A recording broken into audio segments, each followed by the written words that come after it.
My name is Maria Alvarez, and 3 months ago, I buried my husband, the man who built an empire, or so everyone thought. When people say grief changes you, they never talk about the moment after the funeral, when the sympathy fades and the vultures start circling. In my case, those vultures were family. His family. I'd been married to Daniel for 9 years. 9 years of dinners where his mother called me that girl from nowhere.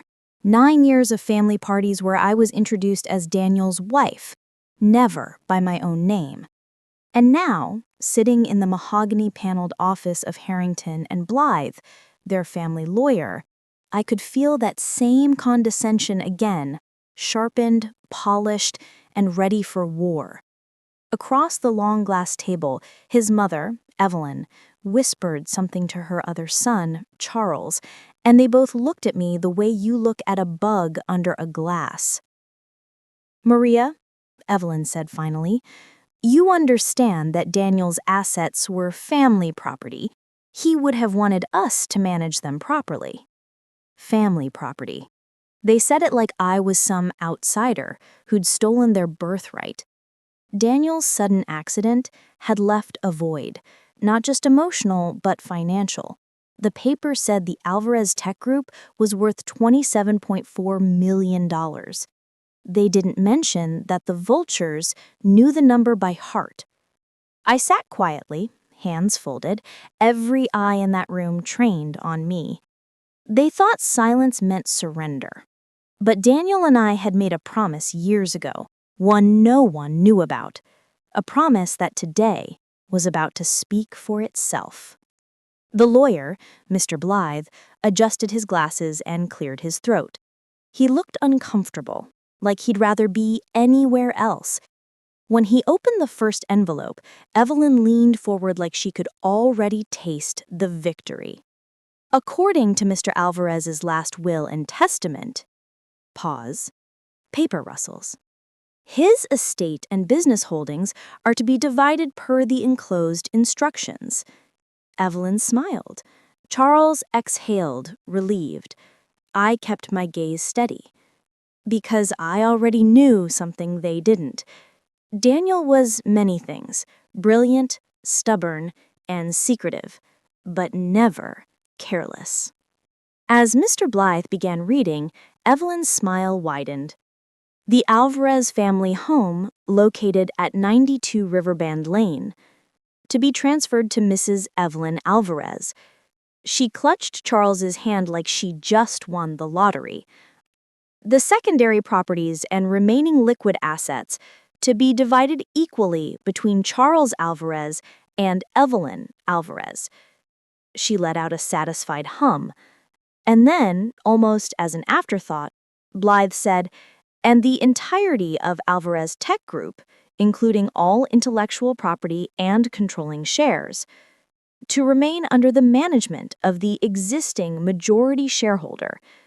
That's when the room went still. Evelyn blinked.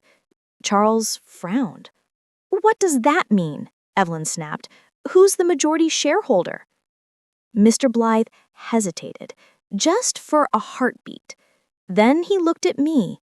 "Mrs. Maria Alvarez." Evelyn's hand dropped from Charles's. Her mouth opened, but no sound came out. "That's absurd," she barked. "Daniel would never hand control of his company to her. She has no business experience, no—" But Blythe interrupted her, his tone suddenly firm. "Mrs. Alvarez, I am merely reading the will as written and verified. Your son ensured all necessary documentation was notarized and filed." Evelyn's voice trembled. That company was his life. I finally spoke, my first words in that whole meeting. "Yes," I said quietly, "and I was part of it." She glared at me, hatred blazing. You? You were his wife, not his partner. You don't even know how he ran things." I wanted to laugh, because that's what she'd always believed, that I was just the quiet shadow beside the genius. She never knew that I'd been the one who'd come up with the original app concept that started it all. That every late night brainstorming session, every post-it note covered in sketches, they were ours together.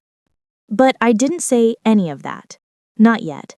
Because Daniel had planned something bigger. Mr. Blythe set the papers aside and reached for a small black envelope, sealed with a gold wax stamp. He said, "There's one more thing. Mr. Alvarez left a video message to be played only after the will was read in full." The air changed instantly. You could feel it, the sudden tension, the dread. Evelyn's voice cracked. "What video?" Mr. Blythe didn't answer. He just pressed play.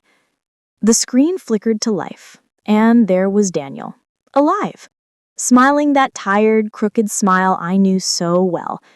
The date stamp in the corner read March 11th, just 3 weeks before the accident.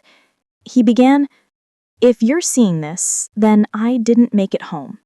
He smiled faintly. "Maria, I know you hate surprises, but this one you'll like." Evelyn gasped softly. Charles looked pale. Daniel continued, his tone calm. "To my family, I know you've always believed the company was mine alone, but the truth is, you've been wrong since day one." He looked straight at the camera, eyes steady. "The original idea, the seed that became Alvarez Tech, came from Maria. Every design, every algorithm, every success we've built since started because she refused to give up on it. I only helped fund it. The company exists because she dreamed it." Evelyn stood up abruptly. She snapped, "Turn it off! This is manipulation." But Blythe ignored her. Daniel kept speaking.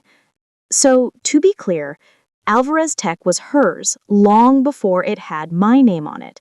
The shares have been transferred accordingly. I want no argument and no contest." He paused, and then he looked right into the camera again. "Maria, you never needed my money. You built it." The video ended. Silence. The kind that feels heavier than sound. Evelyn sat down slowly, her face drained of color. Charles looked at the floor, then at me, as if seeing me for the first time. And I just sat there, still, calm, because the war they came for was already won 3 weeks before Daniel died. Soft music fades in. "You never needed my money. You built it." And for the first time since the funeral, I smiled.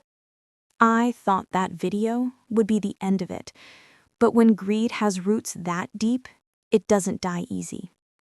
3 days after the will reading, I got a call from Mr. Blythe's office. Evelyn and Charles had filed a formal objection. They were claiming Daniel's mental state was unstable before his death, and that the will was manipulated by me. I laughed when I heard it, not because it was funny, but because it was so predictable. That's what narcissists do when they lose control. They rewrite the truth. The next morning, I walked into that same office again. Same marble floors, same faint smell of cologne and tension.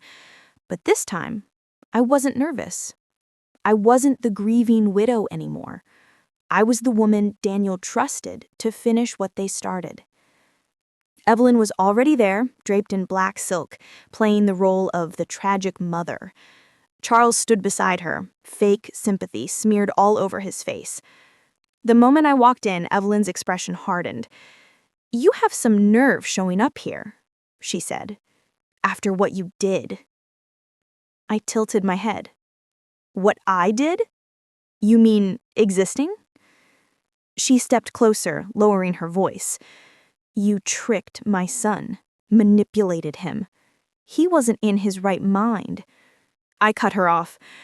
"Evelyn, your son was building a tech company while you were still learning how to turn on an iPhone. He was fine." Charles muttered something under his breath, something about gold diggers. I ignored it. People like him feed on reactions. I wasn't giving him one. Mr. Blythe called the meeting to order. He looked exhausted, like he'd aged 10 years since the first reading. Mrs. Alvarez, Charles, your challenge has been received, but I must warn you both. Overturning a notarized, video-backed testament is nearly impossible. Evelyn's eyes flicked to me, full of venom. We'll see about that. My son didn't mean for her to run his company. You're right, I said quietly. He meant for us to run it. But you were too busy pretending his success was genetic. The silence that followed could have cracked glass. Even Blythe looked stunned. Later that night, I went home and sat at Daniel's old desk, the same one where we'd spent sleepless nights arguing over prototypes, pricing, and patents. He used to say, "Ideas are like wildfire, Maria. They burn brightest when shared." And that's the thing Evelyn never understood. She thought money was inheritance. Daniel and I knew it was creation. Still, she wasn't done. The next week, a letter arrived from the court. Evelyn's legal team had filed a petition for mental incapacity. They wanted to declare Daniel's final months invalid and, therefore, every transfer of ownership null and void. They wanted everything back: the company, the shares, the house, and worst of all, they were willing to drag Daniel's name through the mud to get it. So, I did what I do best. I got to work. If they wanted a legal war, I'd give them one. But not the kind they were expecting. I pulled out every email, every note, every document Daniel and I had ever exchanged about Alvarez Tech. I built a digital archive, dated, time-stamped, encrypted, and sent copies to my lawyer, my accountant, and the board. And at the very top of the folder, I placed the one thing they didn't know existed: a video Daniel recorded just 2 days before his final one. In it, he looked into the camera and said, "If they try to take this from you, Maria, don't fight back. Just show them the truth. They'll destroy themselves trying to deny it." The first hearing came quickly. I walked into that courtroom in a black blazer Daniel had once called my armor. Evelyn's lawyer, a man who probably charged $500 an hour just to breathe, stood up first. He painted a picture of a confused man manipulated by a younger woman who wanted his fortune. It was the same tired story, rewritten to fit their fantasy. When it was my turn, I didn't argue. I didn't raise my voice. I simply handed over a flash drive. The judge pressed play, and on that screen appeared Daniel, smiling, sharp, and perfectly coherent, explaining the entire ownership structure of Alvarez Tech. The date stamp was 3 months before his death. The metadata was authentic. He ended with this: "If anyone says I didn't know what I was doing, show them this." Evelyn's face went pale. Charles looked like he wanted to disappear. The courtroom was silent except for the sound of the clip ending. My lawyer leaned over and whispered, "You just won the case." But it wasn't about winning anymore. It was about peace, the kind Daniel had earned and they'd tried to take. When the hearing adjourned, Evelyn stormed past me, whispering, "You'll regret this." I turned to her calmly. "I already regret ever thinking you could love him more than money." She froze, then walked away, her heels clicking like a countdown to her own undoing. That night, I sat on the balcony of the house Daniel and I once shared, the one his family thought they'd inherit. The city lights below looked just like they used to when we'd dream about building something that mattered. And I realized something. I didn't just inherit a fortune. I inherited his faith in me. I thought the courtroom silence that day would be the end of it. But people like Evelyn don't go down quietly. They plot, they wait, and then they strike when you least expect it. 3 weeks later, I got an email from the company's board secretary. Subject line: Emergency meeting, allegations of misconduct. My stomach dropped. Misconduct? From me? I opened the attached document, 20 pages of anonymous claims accusing me of embezzling company funds and misrepresenting shareholder assets. Each accusation was vague, but damaging enough to cause panic. And at the bottom of the file, in small gray letters, it read, "Evidence provided by family representatives of the late founder." Evelyn, of course. When you've been betrayed once, you start recognizing the scent of deceit before it even enters the room. This wasn't just a smear campaign. This was a chess move, designed to trigger a board investigation, freeze my accounts, and strip me of control before I could prove my innocence. And the worst part? It was working. By noon, whispers were spreading across Alvarez Tech.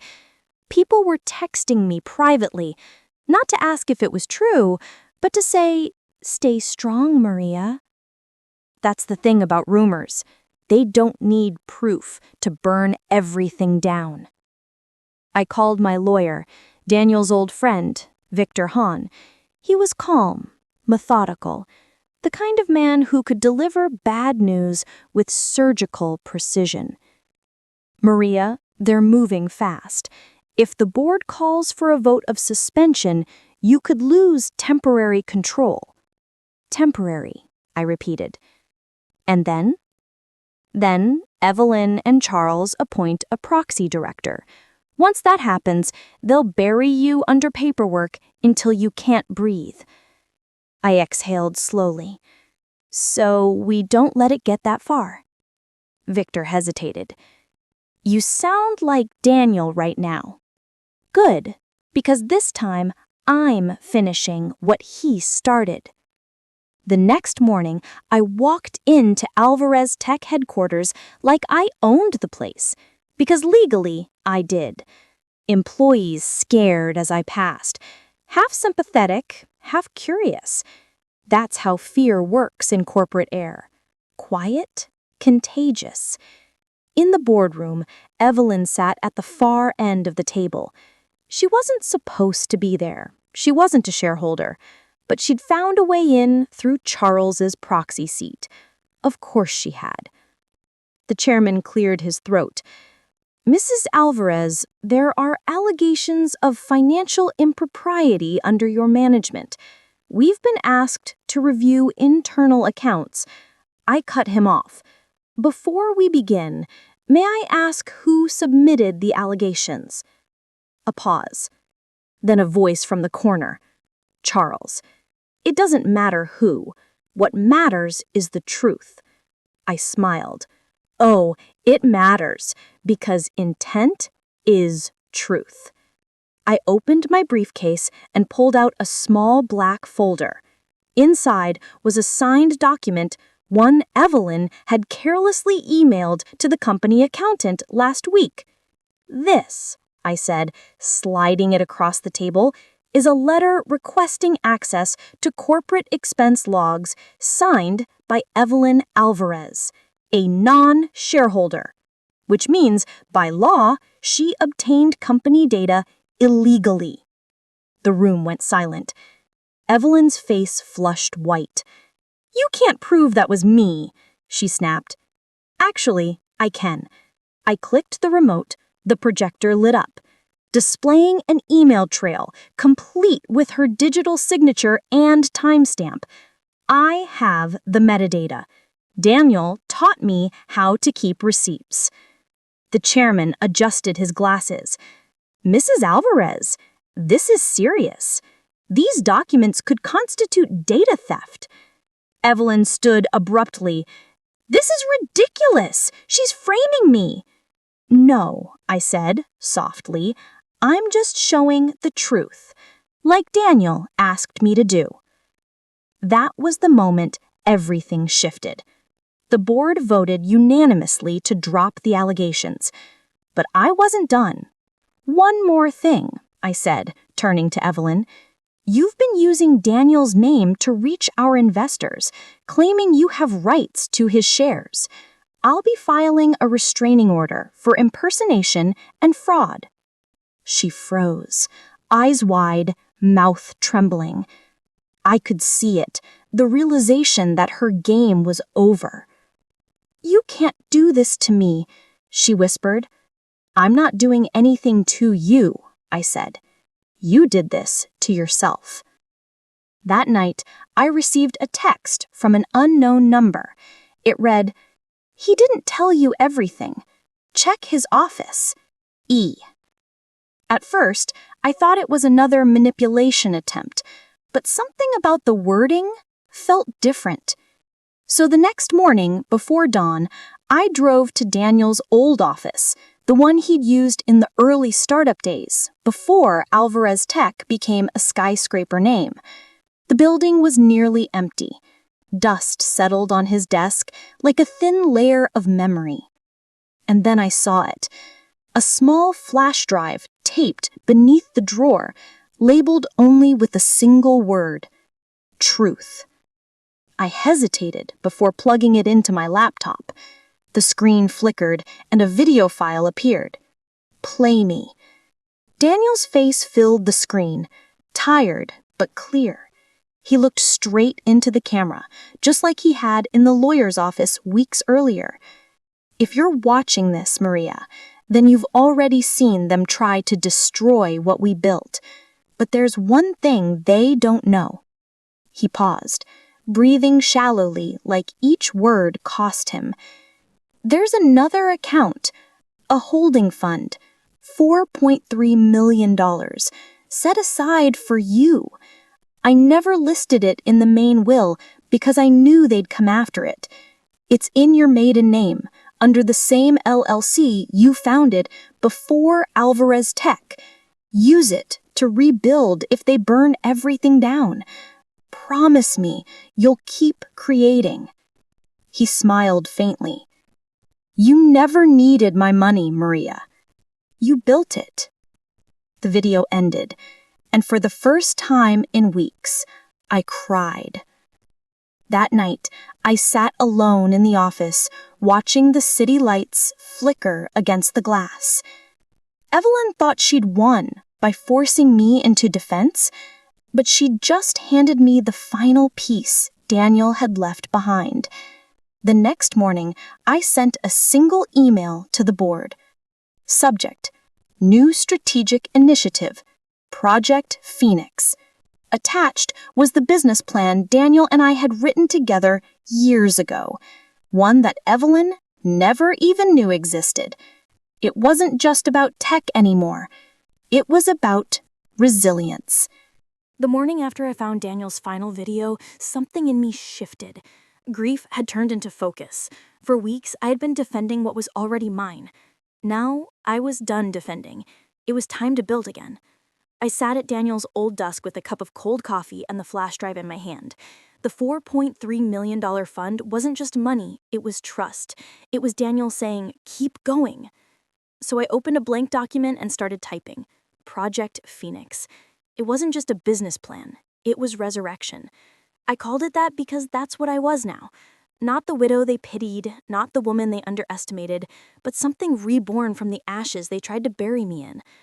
3 weeks later, the whispers started again, only this time they were about me. "Did you hear Maria's starting something new?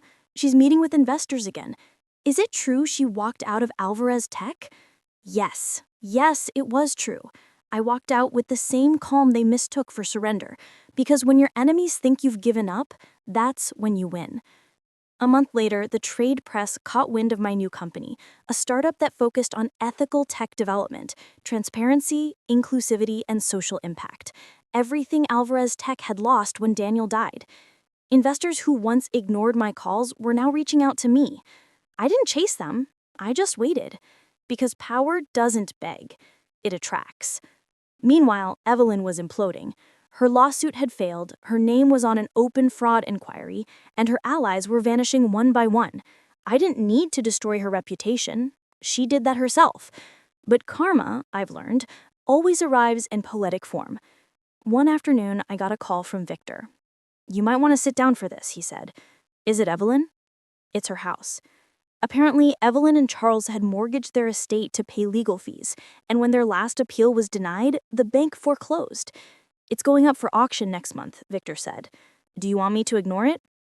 I didn't answer right away.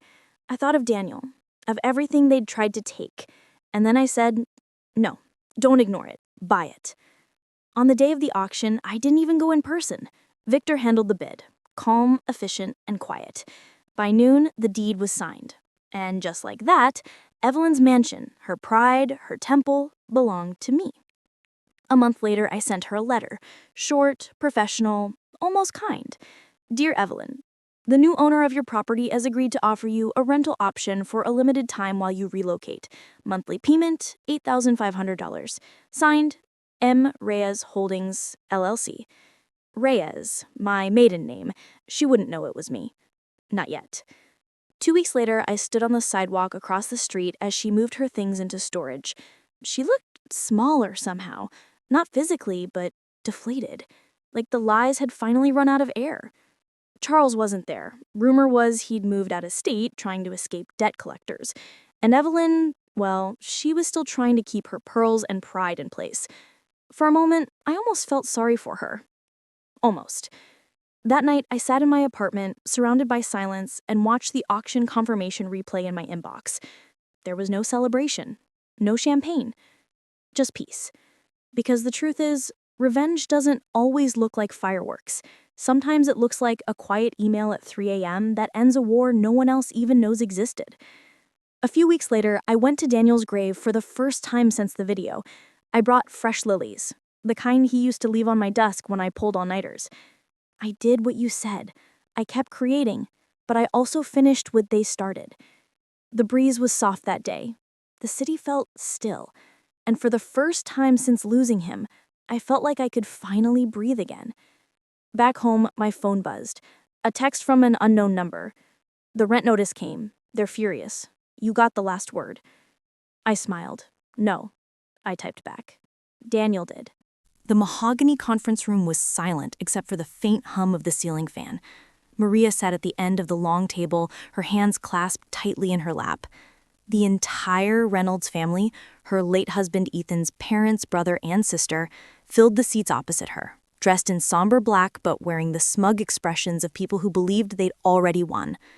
At the head of the table sat Mr. Halvorsen, the family lawyer, gray-haired, steady, and utterly unreadable. He had represented Ethan's family for over 2 decades. Today, he was reading Ethan's final will.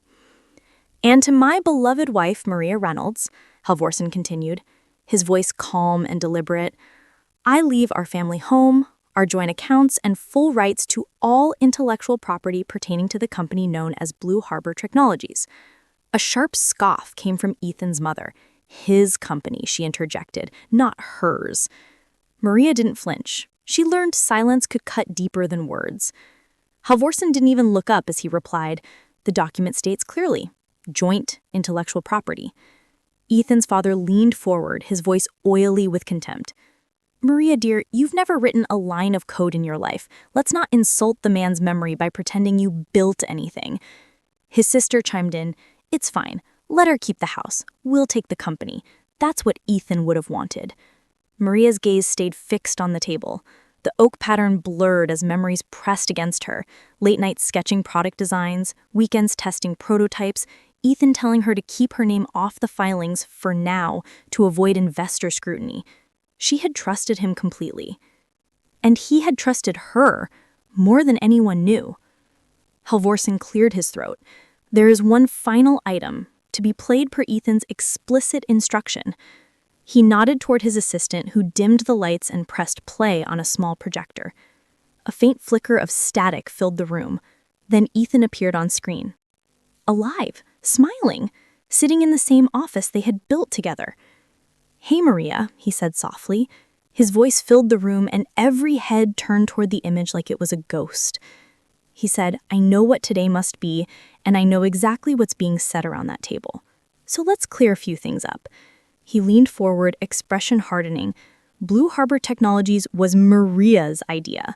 The concept, the prototype, all hers. I was just the one with the connections and capital to make it real. Every investor pitch we ever won was built off her framework, her designs, her strategy. Gasps erupted. Ethan's brother muttered something under his breath. Ethan's image went on, unwavering. And I transferred the intellectual property into Maria's name 6 months ago, quietly, so that when people like you, yes, you, Dad, tried to claim she married into the money, you'd have nothing but your greed to hold on to. Ethan paused. A ghost of a smirk touched his lips. The fortune you're fighting for didn't come from my inheritance, it came from Maria's mind. The seed funding I invested was repaid tenfold. Every dollar after that belongs to her, legally, morally, entirely. Her mother's face twisted in disbelief. That's absurd. Ethan would never. Halvorsen pressed a remote. The video continued. Oh, and Mom, Ethan's voice cut through her protest, I knew you'd say that, which is why I've included documentation, timestamped transfers, patents filed under Maria's name, and bank receipts. They'll be handed to the board in the courts, should anyone challenge her ownership. The room felt utterly silent. Maria's throat tightened. She hadn't known about any of this. He'd done it all behind the scenes to protect her. Ethan leaned closer to the camera now, voice lowering. Maria, I never told you how proud I was of you. You built something world-changing and I got to be part of it. You never needed my money. You built it. Then the video faded to black. For several seconds, no one moved. Then Ethan's father slammed his fist on the table. This is manipulation. You brainwashed him. Halvorsen calmly opened a folder. All the documentation Ethan mentioned is here.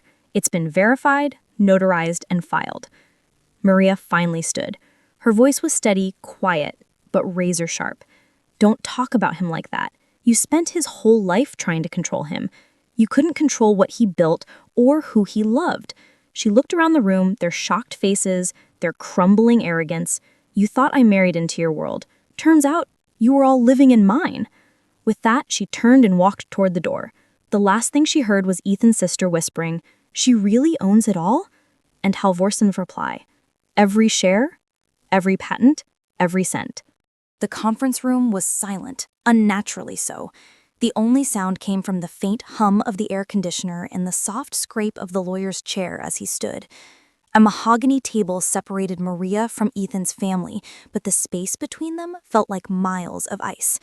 Mr. Halburn, the family lawyer, adjusted his glasses. "Before we finalize the reading of the will," he said, his voice steady but low, Ethan requested one final message be played. Every breath in the room hitched. Maria's palms were damp. She'd spent the past hour enduring the smug faces of Ethan's parents and siblings, listening to them discuss her husband's fortune as though he were never hers to grieve. They had spoken of numbers, assets, dividends, but not a single word about love or loss. Ethan's mother folded her hands like a queen awaiting coronation. Let's get this over with. He probably just left her a sentimental note. The lawyer nodded to his assistant. A monitor flickered to life.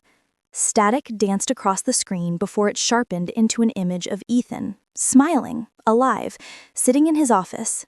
Maria's breath caught. He looked exactly as she remembered him on the mornings before a big pitch, the same crisp shirt, the same faint dimple when he tried not to laugh at something. But his eyes were serious. "Hi," he began softly, the sound of his voice filling the room. "If you're watching this, it means something happened before I had the chance to say everything I wanted to." Maria's fingers trembled, gripping the edge of the table. Ethan paused, took a deep breath, then continued. "Maria, you used to tell me that building the company felt like raising another child. You gave it its first heartbeat when no one else believed in it. You were the one who stayed up late tweaking the pitch deck, the one who turned my messy ideas into a plan. I know you think I never told people that, but I did. I told everyone who mattered." Ethan's sister shifted in her chair. His father frowned. Ethan leaned a little closer to the camera. "What most of you don't know is that the initial seed money that became the $27 million empire didn't come from me alone. It came from Maria's idea, from her design, from her courage to risk what little we had when I was too scared to. He smiled faintly. She believed in something before I did. Maria's throat tightened. The room rippled with discomfort. Ethan's brother whispered something under his breath. Their mother shot him a glare. Ethan's voice grew steadier. Over the years, the company grew. People started calling me the genius, the visionary, the investor. But Maria was the architect. Without her, there would be no product, no investors, no fortune. And I need you all to understand something very clearly. This fortune is hers. A gasp rippled through the table. The lawyer didn't blink. He simply let the video play. Ethan folded his hands.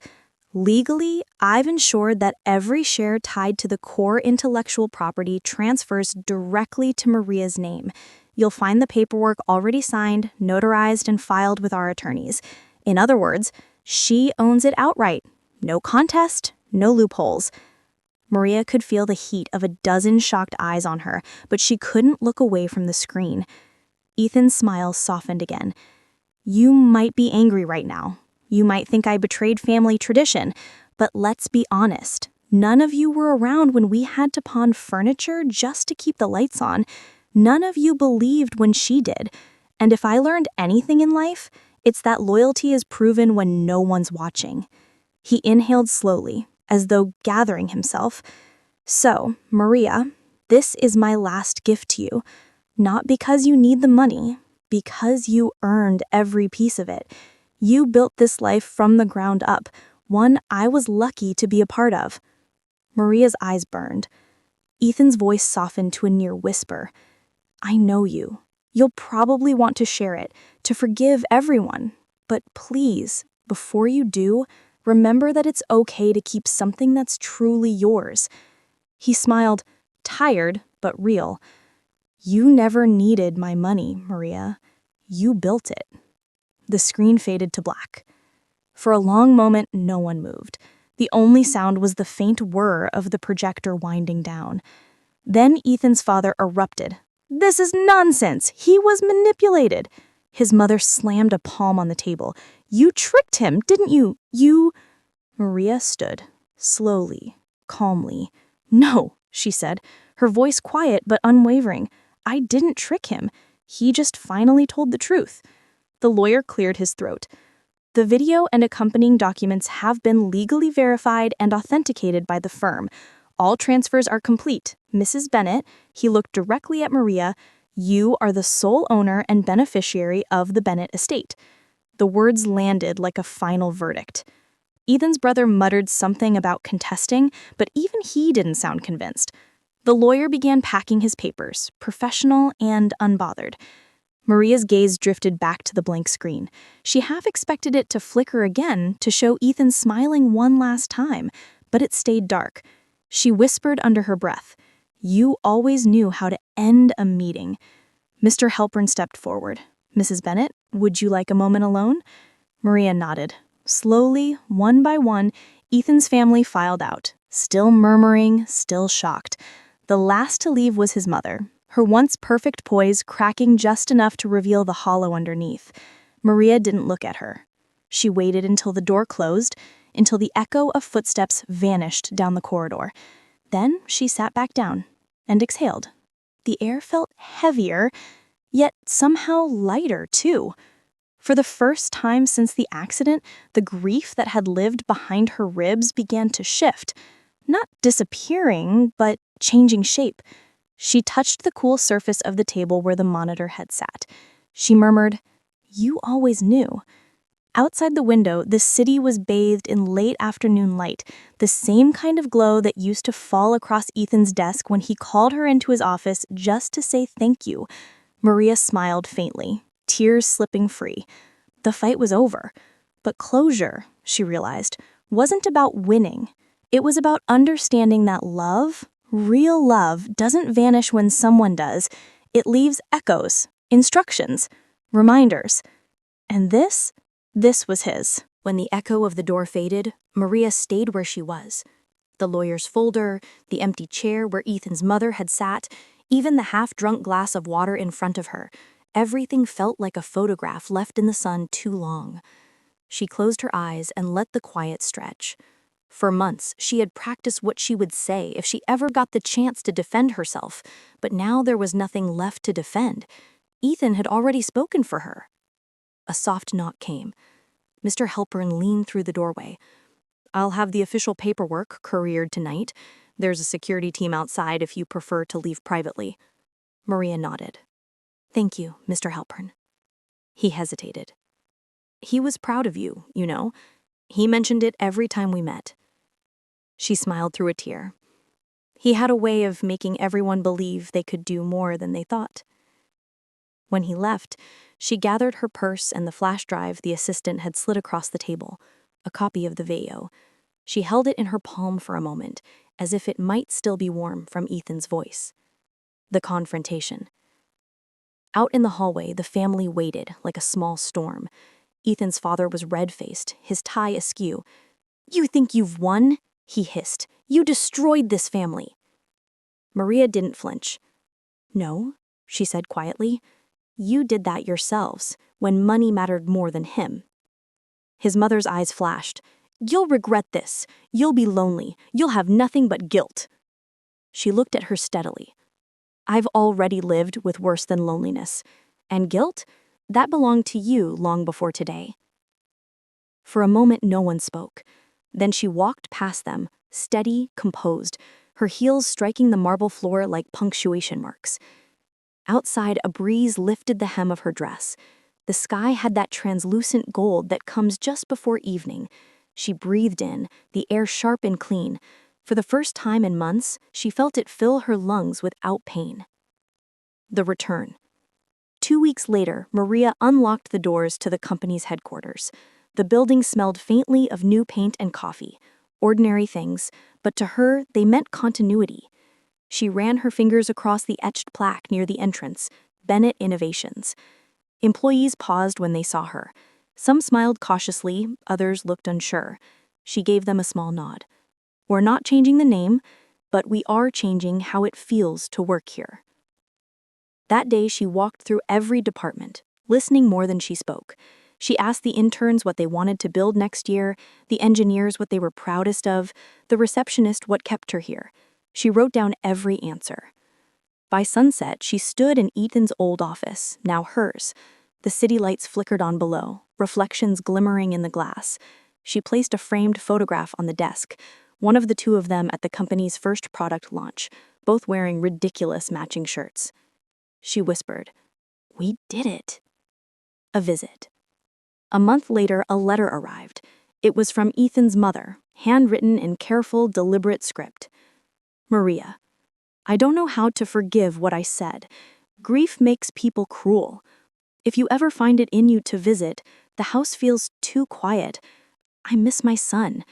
I'd like to hear about him from someone who actually knew him. Margaret." Maria read it twice. Her first instinct was to fold it away forever, but then she thought of Ethan's voice in the video. "You'll probably want to forgive everyone." So one Sunday afternoon, she drove to the old family house. The garden was overgrown, roses blooming through the fence. Margaret opened the door, thinner and softer somehow. They sat in silence at the kitchen table for a long time. Finally, Margaret whispered, "He really loved you." Maria looked at the worn photographs on the wall. "I know," she said, "and I loved him enough to let that be enough." They spoke for an hour about Ethan as a boy, about the company, about nothing at all. When she left, she didn't feel healed exactly, but she felt something close to peace. Ethan's gift. That evening, she returned to her apartment, poured a glass of wine, and plugged in the flash drive. She watched the video again, this time without witnesses, without the noise of outrage. When Ethan said, "You built it," she paused the frame. His eyes were caught mid-smile, the tiny crease beside his mouth that always deepened when he tried to be serious. She whispered, "Thank you for believing in me before I did." Then she closed the laptop and stepped onto the balcony. The city pulsed below, alive and indifferent. Somewhere in that rhythm she felt him, not as absence but as continuation. She took out a small notebook and began to write.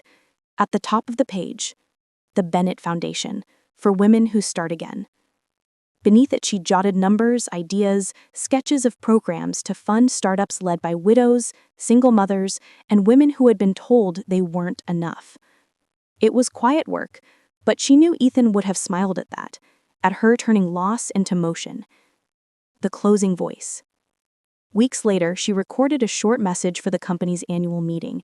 Standing behind the same podium where Ethan had spoken, she looked directly into the camera. When life changes suddenly, you learn who you are without titles or guarantees. I thought I'd lost everything when Ethan died, but he reminded me that what we build together never really leaves us. It just asks us to keep going. She paused, smiled faintly. To those who doubted me, thank you. You gave me a reason to remember what I'm capable of. And to those still building something out of love, keep going. Because someday, the world will call it success, but you'll know it was always faith. Applause filled the room. Maria stepped back, blinking under the lights. In the crowd, she imagined Ethan's familiar grin, the quiet nod he used to give when something felt right. Epilogue. Later that night, she walked through the empty corridors of the building, the sound of her heels echoing softly.